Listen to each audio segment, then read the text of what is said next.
নার্সিংয়ের কারিকুলামের আরেকটা পার্ট হচ্ছে PSC visit. তো আমরা মুচিয়া পিএসসি সেন্টারকে প্রেফার করেছি, মানে মুচিয়া প্রাইমারি হেলথ সেন্টার। তো আমরা সেখানে পৌঁছেই অ্যাকচুয়ালি আমাদের মূল উদ্দেশ্য হলো সেখানকার ইনফ্রাস্ট্রাকচার জেনে নেওয়া, অ্যাক্টিভিটিস জেনে নেওয়া, সেখানকার পপুলেশন কত কভার করেছে, সেখানে সাব সেন্টার আছে এবং সেখানে মারা আসে কিনা, এইসব যাবতীয় জিনিস জেনে।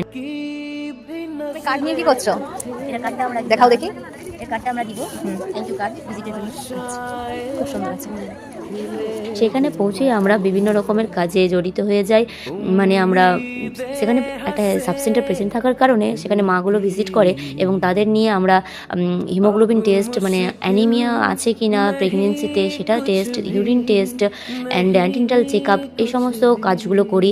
এবং নন প্রেগনেন্ট মা, মানে যারা বয়স্ক জেরিয়াট্রিক তারা এসেছিলো, তাদের ব্লাড প্রেশার চেক করে নেওয়া, সুগার চেক করে নেওয়া, এইসব কাজ করে আমরা সেখান থেকে সমস্ত ইনফরমেশন কালেক্ট করে আর কাজ করে আমরা সেখান থেকে বেরিয়ে গেলাম।